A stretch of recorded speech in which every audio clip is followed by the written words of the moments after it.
নমস্কার বন্ধুরা, আমি সঙ্গীতা। আর আজ আমি এসে গেছি সেই রহস্যময় ভৌতিক অভিশপ্ত বাড়ির রহস্যভেদ পর্ব নিয়ে। বাংলাদেশের ইয়াসির আরাফাত রামিমের পাঠানো অভিশপ্ত বাড়ির প্রথম আর দ্বিতীয় ভাগের পরে আজ অন্তিম পর্ব, সেই ভয়ানক রোমাঞ্চকর দুর্ধর্ষ অভিশপ্ত বাড়ির রহস্যভেদ পর্ব। গত পর্বের পর বাড়ির সামনে চলে এলাম। বাড়িটা পুরো অন্ধকার, কোনো আলো নেই।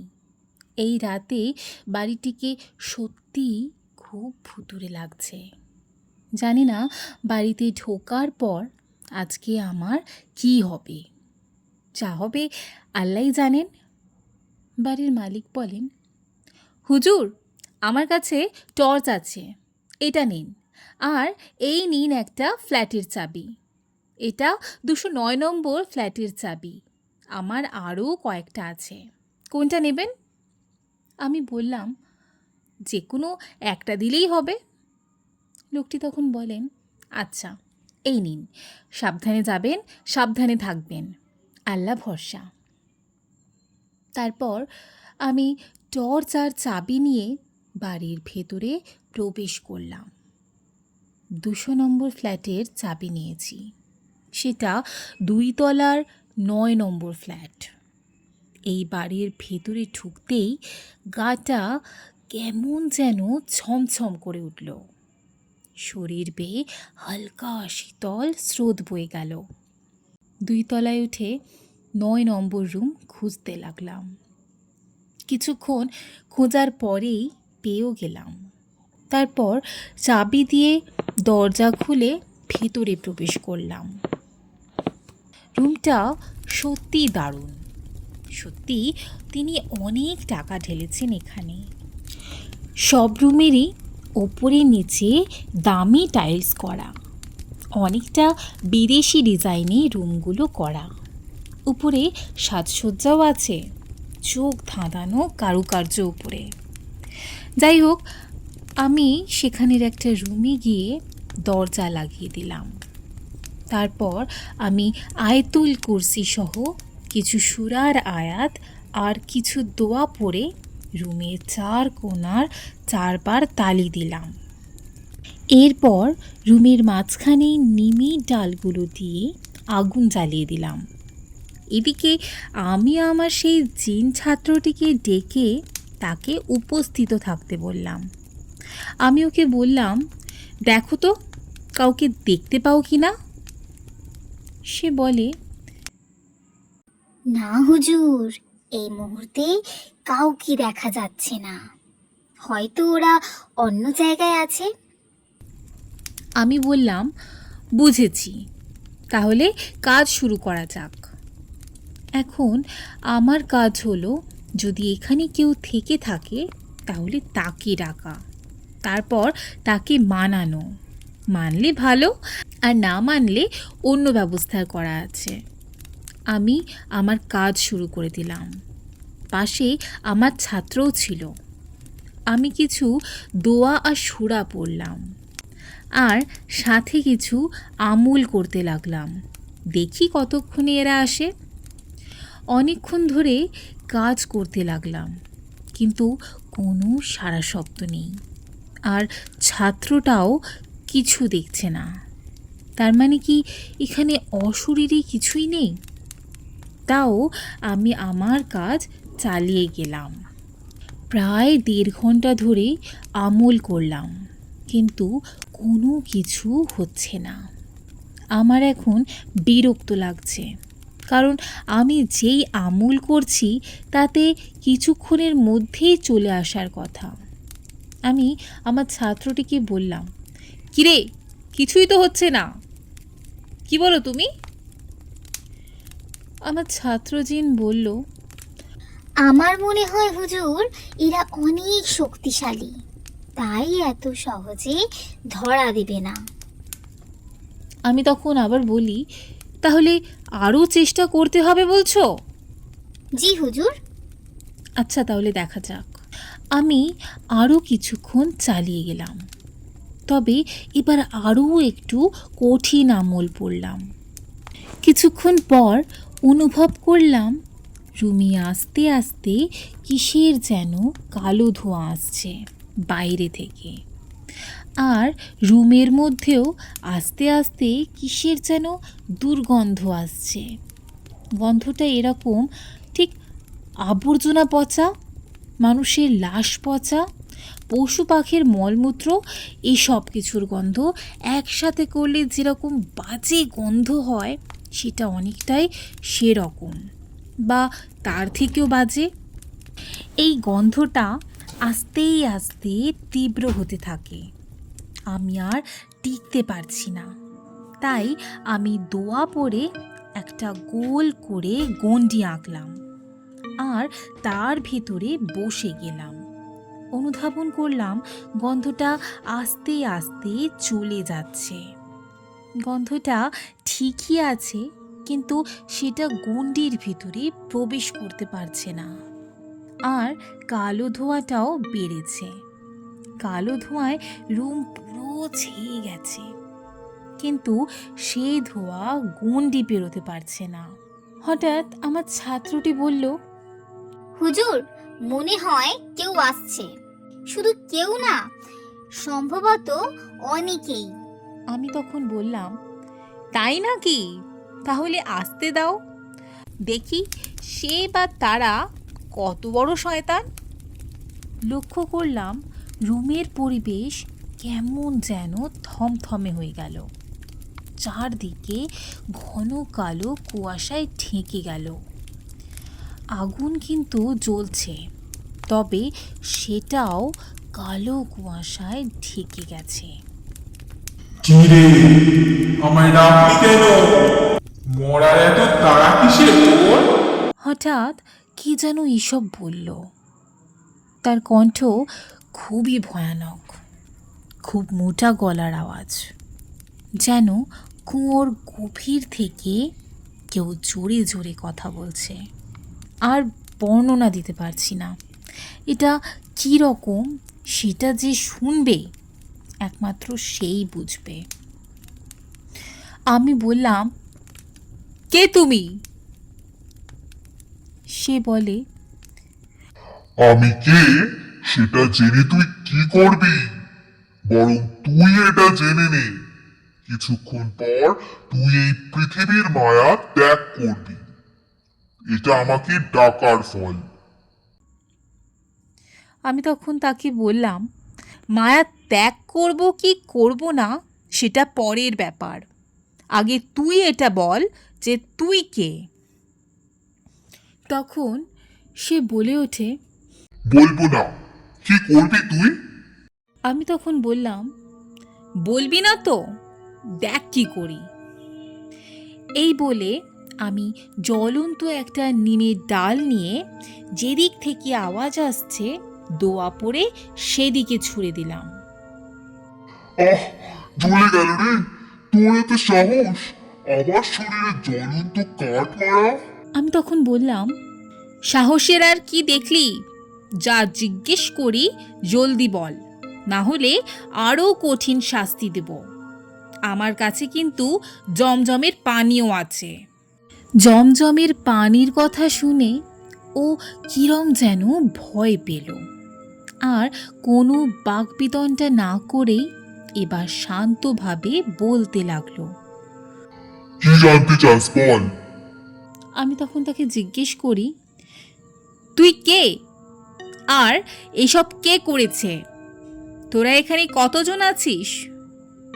সে তখন বলে, আমি? হা হা হা হা হা। তুই এক্ষুনি ভিজিয়ে দিবি। আমি হলাম শয়তান, অন্ধকারের নিষ্ঠুর শয়তান। আর এইসব হত্যাকাণ্ড আমিই করেছি। হা হা হা হা হা। আর এখানে আমি সহ মোট 21 জন। আমি সবার সর্দার, বাকিরা আমার গোলাম। বাকি 20 জন এখানে আগে থেকেই ছিল, কিন্তু ওরা আমার চেয়েও শক্তিশালী নয়। আমি ওদের রাজা, আমি ওদের যা বলি ওরা তাই করে। আমি তখন বলি, আচ্ছা বুঝলাম, এটা বল, তুই এগুলো কেন করলি? কেন এসব নিরীহ ছেলে মেয়েদের প্রাণ নিলি?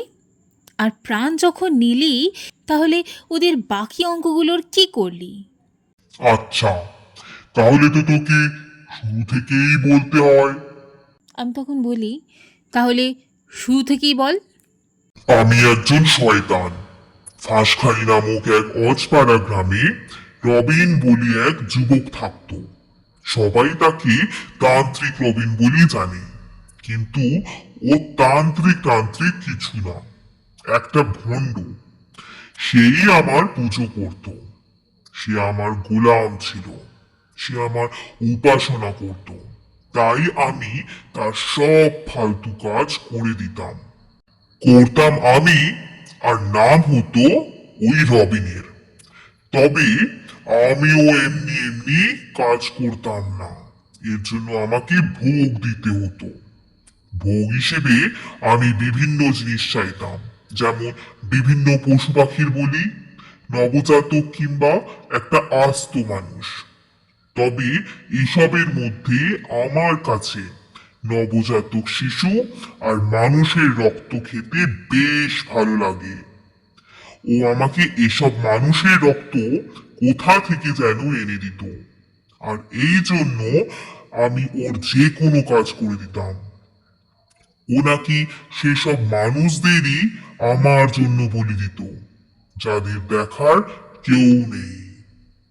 ওই সব রাস্তায় যারা থাকে আর কি, ওই প্রচুর রাস্তার মানুষ বলি দিয়েছে। এসব বলি দিয়ে সে আমার অভ্যেসটাও খারাপ করে দিয়েছে। আস্তে আস্তে মানুষের মাংসের প্রতি আমার নেশা হয়ে গেল। একটা সময় আমার কাছে মানুষের মাংস, রক্ত, লিভার, কিডনি, কলিজা, ফুসফুস ছাড়া আর কোনো কিছুই ভালো লাগতো না। আর রবিনও আরো মানুষ আনতে শুরু করে। এদিকে ওর তান্ত্রিক হিসেবে অনেক নাম ডাক হয়, অথচ ওকে সব করে দিতাম আমি। এভাবে অনেক দিন চলল। একদিন হঠাৎ ওর কোনো খোঁজ খবর নেই। ও কোথায় চলে গেল সেটা আমি বুঝতে পারছি না। এদিকে মানুষের মাংসের জন্য আমার খিদে প্রচন্ড বাড়তে থাকে, আর মানুষ ছাড়া আমার আর কোনো কিছুই ভালো লাগে না। এদিকে আমি ওকে অনেক খুঁজেছি, কিন্তু পাইনি। ও কোথায় যে ঘাপটি মেরে বসে আছে বুঝতেই পারছি না। তাই এদিক ওদিক ঘোরাঘুরি করে ওকে খুঁজতে লাগলাম। একদিন আমি এই জায়গা দিয়েই যাচ্ছিলাম, হঠাৎ দেখি ওর মতো কেউ এই বাড়িতে ঢুকছে। সন্দেহ দূর করার জন্য কাছে গিয়ে দেখি এই রবিন। অনেক দিন খুঁজেছি, কিন্তু পাইনি। এবার যখন পেয়েছি সহজে ছাড়বো না। আমি ওকে চেপে ধরলাম, বললাম, কেন তোর খোঁজ খবর নেই? আমাকে না জানিয়ে কেন সেখানে এসেছে? সে জানায় সে নাকি এসব কাজ আর করবে না, ওর নাকি ভালো লাগে না। এখন এটা বললে তো হবে না। আমার মানুষের নেশা ধরিয়ে এভাবে ওকে আমি শান্তিতে থাকতে দেব না। আমার জন্য তেমন কিছু করতে হবে না, শুধু আমাকে ভোগ হিসেবে মানুষ দিলেই হবে। না হলে ও সহজেই রাজি হচ্ছিল না। অবশেষে ওকে বললাম, যদি না দিস তাহলে তোকেই চিবিয়ে খাবো। ও আমাকে চেনে, আমি কিরকম শয়তান ও জানে, তাই এটা বলার পর ও রাজি হয়ে গেল।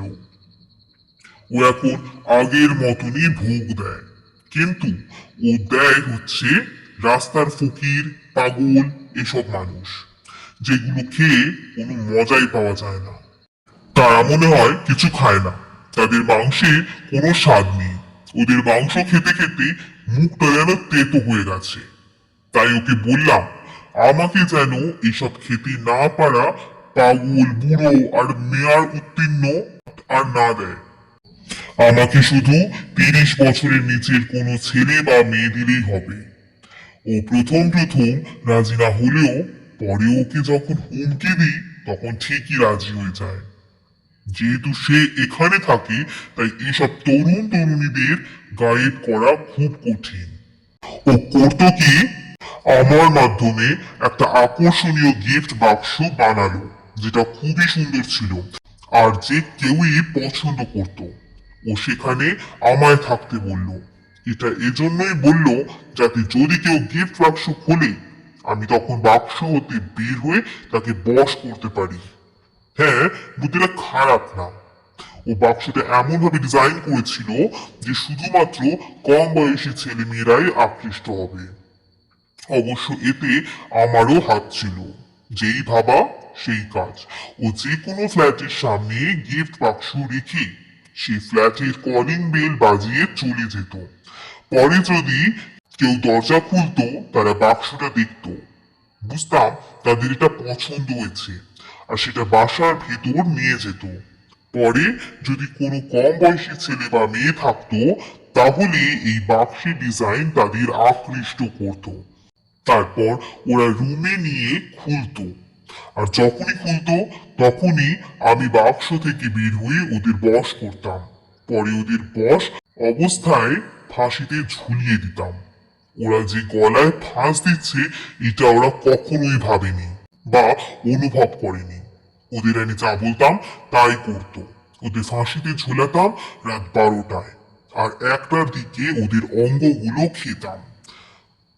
আচ্ছা, এটা জানিস যে যে শয়তান পুরো মানুষটাকে খেত, সে হঠাৎ শুধু এই সামান্য কটা অঙ্গ কেন খেত? আসলে পুরো মানুষটাকে গায়েব করা আমার পক্ষে সম্ভব নয়। আগে তো রবিন ওইসব রাস্তার মানুষ ভুলিয়ে আমার ডেরায় নিয়ে আসতো, আমি সেখানেই আমার কাজ সারতাম। কিন্তু এখানে সেটা সম্ভব নয়। এত বড় বাড়ি থেকে কিভাবে লাশ গায়েব করা যায়? তাই আমি শুধু কিডনি, লিভার, কলিজা আর রক্ত খেতাম। এর জন্য ওরা যখন মারা যেত তখন আমি ওদের শরীরে প্রবেশ করতাম, তারপর খেতাম। কি যে বলবো তোকে, এগুলো খেতে যে কি মজা এখনো মুখে লেগে আছে। সত্যি কচি কচি ছেলে মেয়েদের অঙ্গগুলো যে এত মজা লাগে খেতে, জানলে সব মেয়াদ উত্তীর্ণ মানুষদের আর খেতাম না। তুইও খাবি নাকি? হা হা হা হা হা। তুই কি আমার গোলাম হবি? যা চাবি তাই পাবি। তুই আমায় ভোগ দিস। আমি তখন বললাম, এসব ফালতু কথা বাদ দে। এটা বল, 13 তারিখেই কেন? কারণ ওই দিন আমার আনন্দের দিন। ওই দিনটা উদযাপন করার জন্যই এই দিনটা বেছে নিই। আমি তখন বলি, কেন? ওই দিন আবার কি আছে? তোর জন্মদিবস নাকি? না, প্রতি মাসের 10 তারিখ আমার জন্মদিবস থাকবে নাকি? আসলে 13 তারিখ আমাদের মতন শয়তানদের জন্য বিশেষ দিন। ওই দিন বড় শয়তান মানে আজাজিল সেই শয়তানকে পুরস্কৃত করে যে সবচেয়ে বেশি নিকৃষ্ট কাজ করে। এই তালিকায় সবার আগে আমিই থাকতাম। সেই 13 তারিখ পুরো দিন রাত আজাজিল আমাকে তার সিংহাসনে বসতে দিত। এটা যেমন তেমন সিংহাসন না, এটা বড় শয়তান আজাজিলের সিংহাসন। আজাজিল এই জায়গায় বসেই সব কিছু নিয়ন্ত্রণ করে। আমাদেরও সুযোগ দেওয়া হয় যে জয়ী হয় সেই বসে। আমি প্রতি মাসের 13 তারিখ বসার সুযোগ পেতাম। এই একদিন রাত আমি সারা শয়তানদের রাজা হতাম। তাদের দিয়ে যা ইচ্ছে তাই করাতাম। তাই এই খুশিতে 13 তারিখেই আমি তাদের আত্মহত্যা করতে বাধ্য করি। এটা হলো আমার খুশি উদযাপন। আমি তখন বললাম, ওহ, তাহলে তুই আমাদের চিন্তাভাবনা থেকেও নিকৃষ্ট। তোর নাম কি? আমার নাম জেনে কি করবি? আমি বলবো না।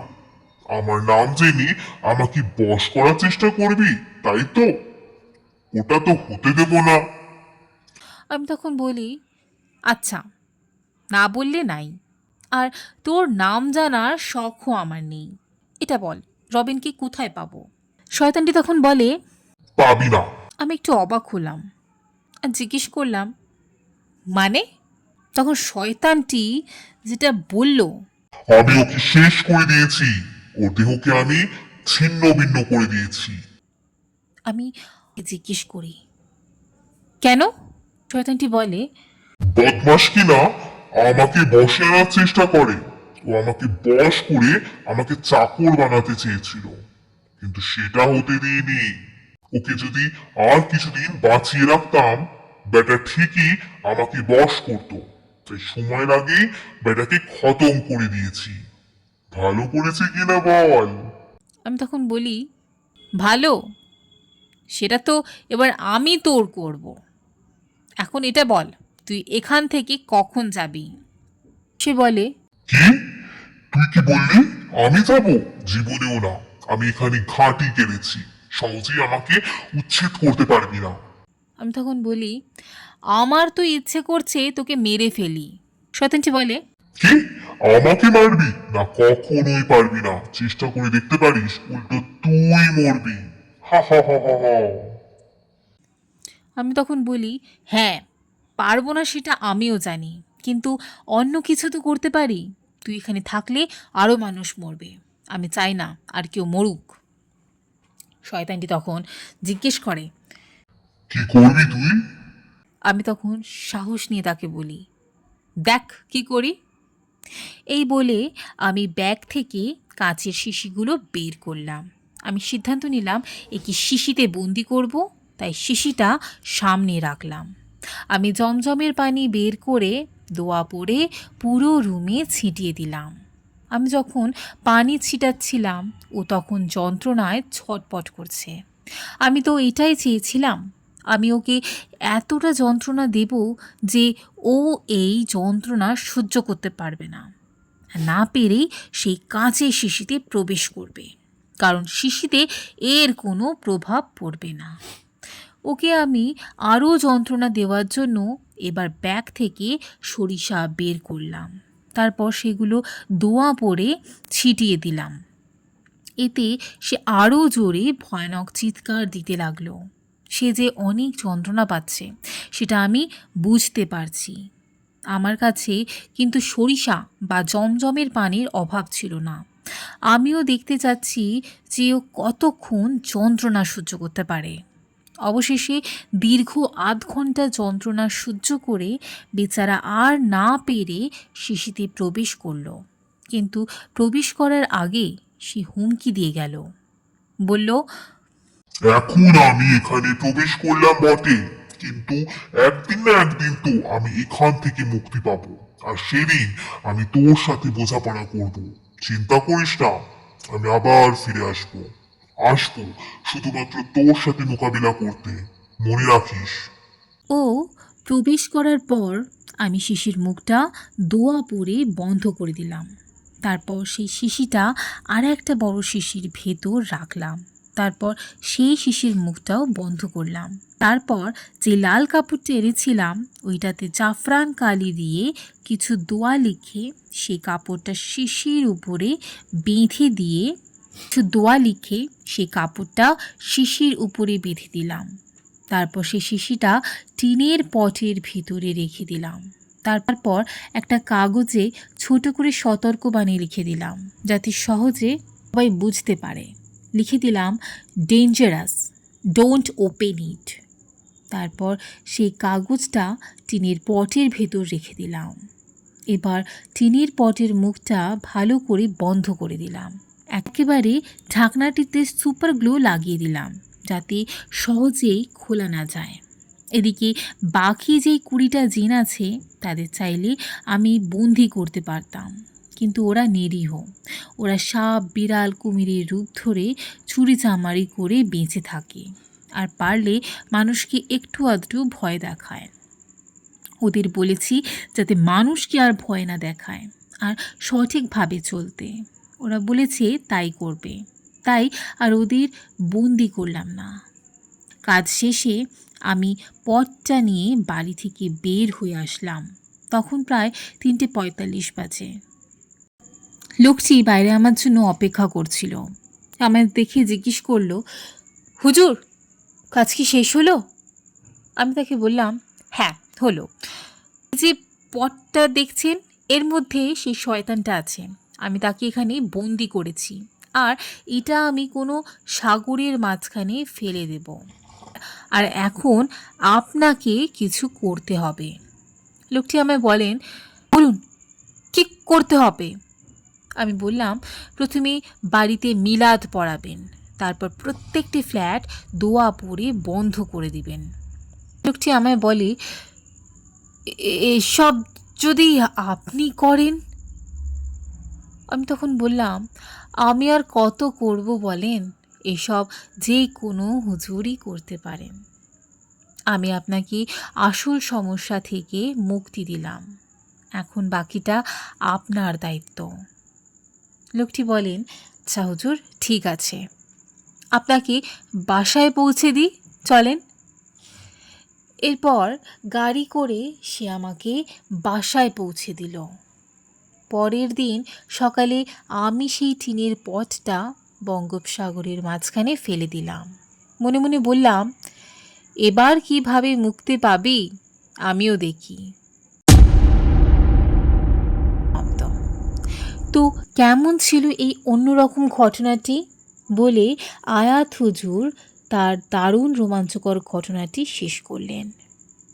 আমি তখন বলি, সত্যি দারুণ রোমাঞ্চকর ছিল, এই ধরনের ঘটনা আগে কখনো শুনিনি। তবে এটা মানতে হবে আপনার সত্যি অনেক সাহস আছে।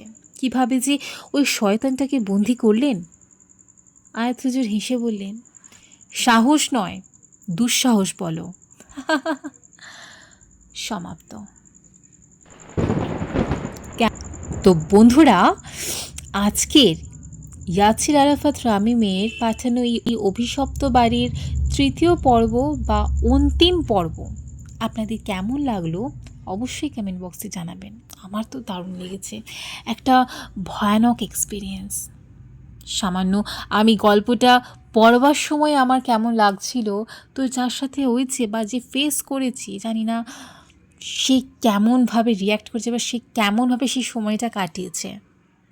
কেউ যদি এরকম সিচুয়েশনে পড়ে থাকেন বা কেউ যদি কারোর জীবনে যদি এরকম কোনো ঘটনা থাকে, অবশ্যই কমেন্ট বক্সে জানাবেন। হ্যাঁ, যদি আজকের এই এপিসোডটি আপনাদের ভালো লাগে তো অবশ্যই লাইক, কমেন্ট, শেয়ার, সাথে সাবস্ক্রাইব করে পাশে থাকা বেল আইকনটি প্রেস করে দেবেন, যাতে সকল নতুন ভিডিওর প্রথম নোটিফিকেশন আপনার কাছে সবার আগে পৌঁছায়। ও হ্যাঁ, যদি আপনাদের জীবনে ঘটে থাকা কোনো ভৌতিক কাহিনী থাকে বা শোনা কোনো কাহিনী থাকে, তো অবশ্যই স্ক্রিনে থাকা এই ইমেল অ্যাড্রেসে বা আমার ফেসবুক পেজেতে লিখে পাঠাতে পারেন। তো চলো, tata, bye bye, stay blessed, be happy.